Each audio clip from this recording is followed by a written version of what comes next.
Esas personas que crees conocer, aunque no las hayas visto nunca. La leyenda pública.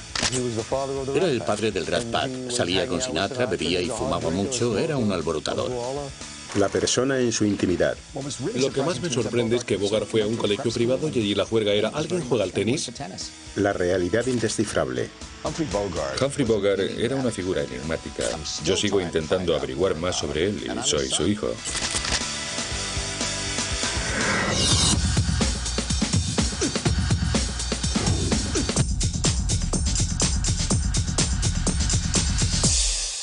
Humphrey Bogart.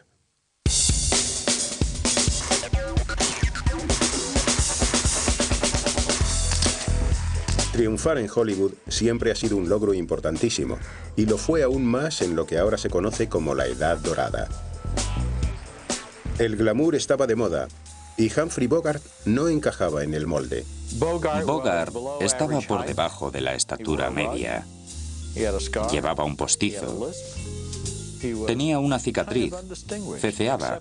Pasaba desapercibido a menos que uno se fijase en él. En cierto sentido, si unimos todos los elementos ante Humphrey Bogart, resulta un modelo absurdo para una estrella de cine. ¿Cómo alguien así pudo ser un mito? Creo que es en parte porque tenía una cara que transmitía una vida interior muy compleja y unos ojos que habían visto muchas cosas. Y el público quería averiguar qué habían visto aquellos ojos. No era una estrella joven. Hacía papeles serios. Y por la forma en que había vivido, tenía líneas de expresión y la mirada de un hombre que había estado ahí y podía haber hecho realmente algunas de aquellas cosas. La bebida y el fumar sin parar ayudaron a darle a su cara ese aspecto curtido, pero además supo cómo mantenerse en la cima de Hollywood. Era capaz de ponerse alzas en los zapatos si le tocaba una protagonista alta, o de llevar un postizo para ocultar sus entradas. Pero no eran sino simples accesorios en manos de un actor experto. Hizo que todo le funcionase. Tenía los dientes grandes y en aquella época no estaban tan bien vistos como hoy. Tenía la costumbre de hacer esto. Si tienes los dientes un poco prominentes, es normal hacerlo. Si Bogart se sintió alguna vez inseguro por su físico, nunca se le notó. My name is Humphrey Bogart, in case of those of you in the audience who are either too young or too old to know who I am. Su personalidad compensaba con creces cualquier defecto físico. Bogart tenía fuerza y determinación. Llegaba y tomaba el mando en todos los sentidos. Con su voz.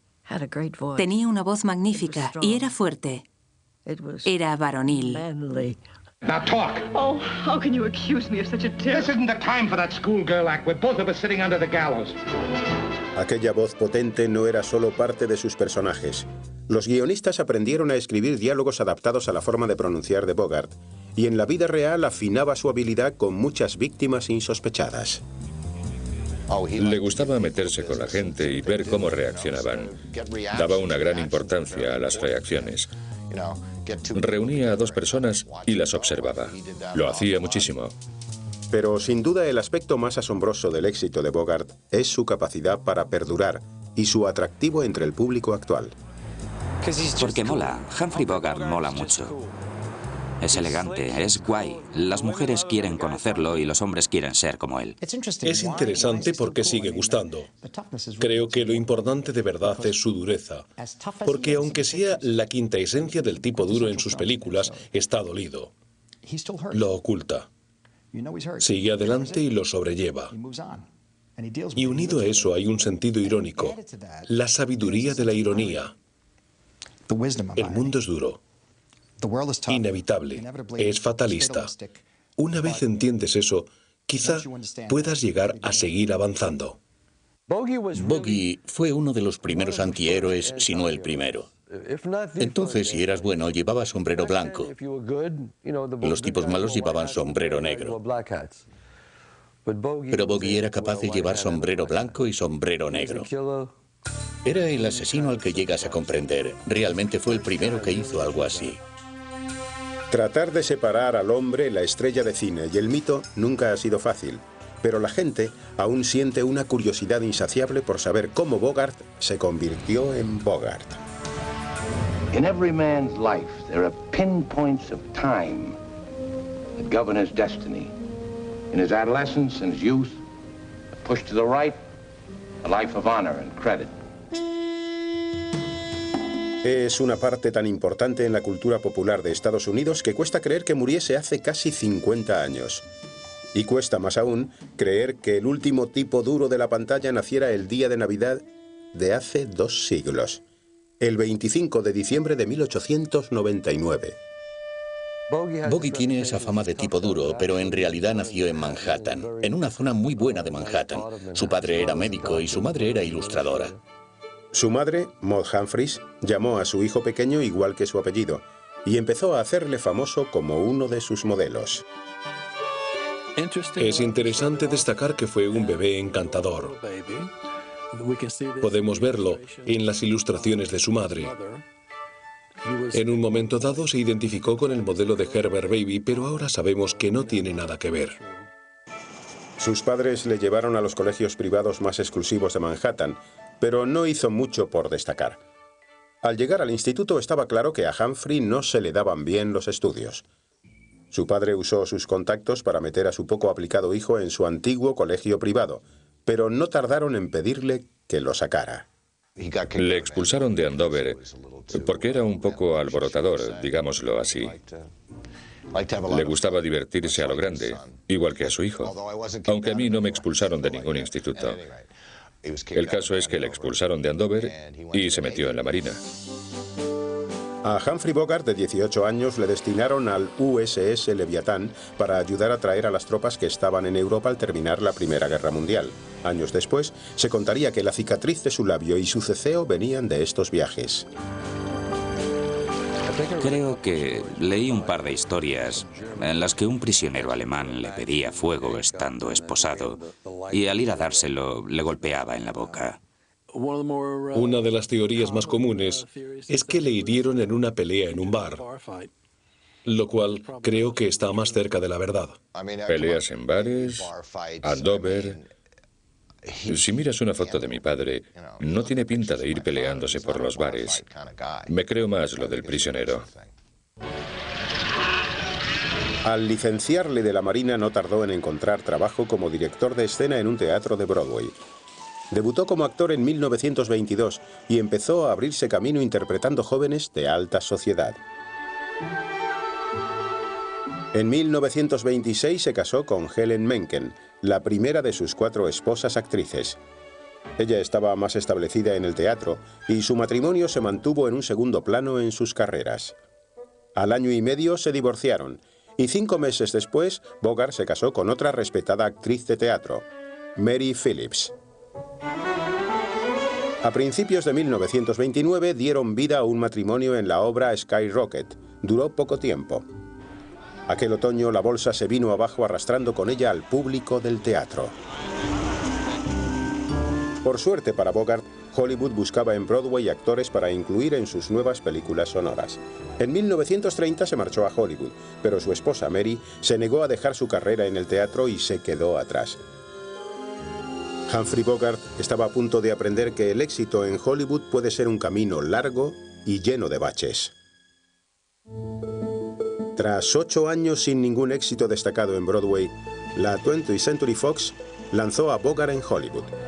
Lo único duradero de su primer intento fallido en el cine fue su amistad con Spencer Tracy. Fue Tracy quien le dio el apodo de Bogey. Columbia Pictures le dio una segunda oportunidad, pero 6 meses más tarde estaba de vuelta en Broadway. En septiembre de 1934, Bogart se enteró de que su padre se moría de una afección cardíaca y corrió a su lado. El padre de Bogart murió en sus brazos. Habían sido unos años duros y su carrera teatral, así como sus 2 intentos en Hollywood, parecían no ir a ninguna parte. Pero entonces le llegó la suerte.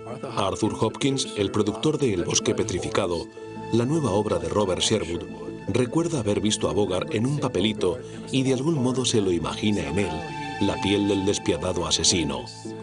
Se convirtió en un éxito de la noche a la mañana Bogart causó sensación. Bogey se parecía mucho a John Dillinger. En El bosque petrificado salía con barba crecida y al aparecer en escena el público se quedaba con la boca abierta. No habían visto nunca a nadie así. Pero cuando la Warner Brothers compró los derechos para la película, querían que su estrella ya consagrada, Edward G. Robinson, hiciera el papel de Mantee. Por suerte, el actor inglés Leslie Howard, protagonista de la obra y de la futura película, insistió en que Bogart estuviera también en la versión cinematográfica. What's the matter with you, Duke? Do something! Shut up! Shut up! Give me time to think! No, Duke, you want revenge, don't you? She has it. Su presencia en pantalla es electrizante. Cuando aparece, llena la pantalla y sientes inmediatamente la presencia de una gran estrella. Just keep in mind that I and the boys is candidates for hanging. The first time any one of you makes a wrong move, I'm gonna kill the whole lot of you. Era la primera vez que ocurría. Aún tardaría en madurar como Humphrey Bogart. The right answer, Johnny. La Warner Brothers le hizo a Bogart un contrato de 7 años y empezó a hacer una película tras otra. En la mayoría de ellas terminaba asesinado por las grandes estrellas de la época, James Cagney y Edward G. Robinson. Dos de sus películas más importantes de ese periodo fueron las que la Warner Brothers le dejó hacer para otros estudios en 1937.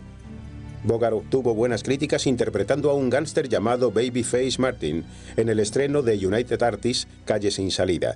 Después dio vida a un apresurado ejecutivo cinematográfico enfrentado a su amigo Leslie Howard en una sátira de Hollywood llamada Siempre Eva.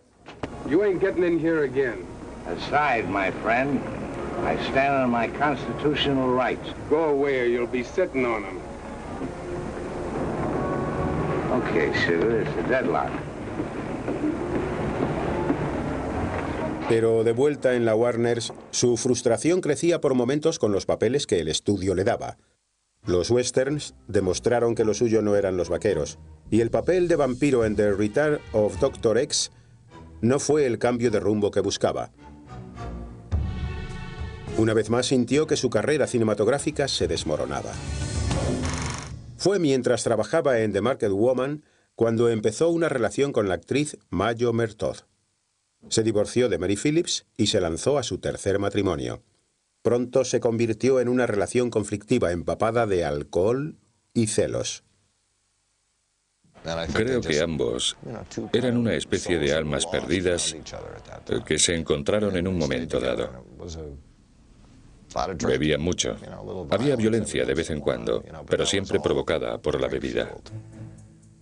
A Bogart le preocupaba fracasar en Hollywood por tercera vez, pero otro tipo duro del cine de la época empezó sin querer a darle las oportunidades que necesitaba.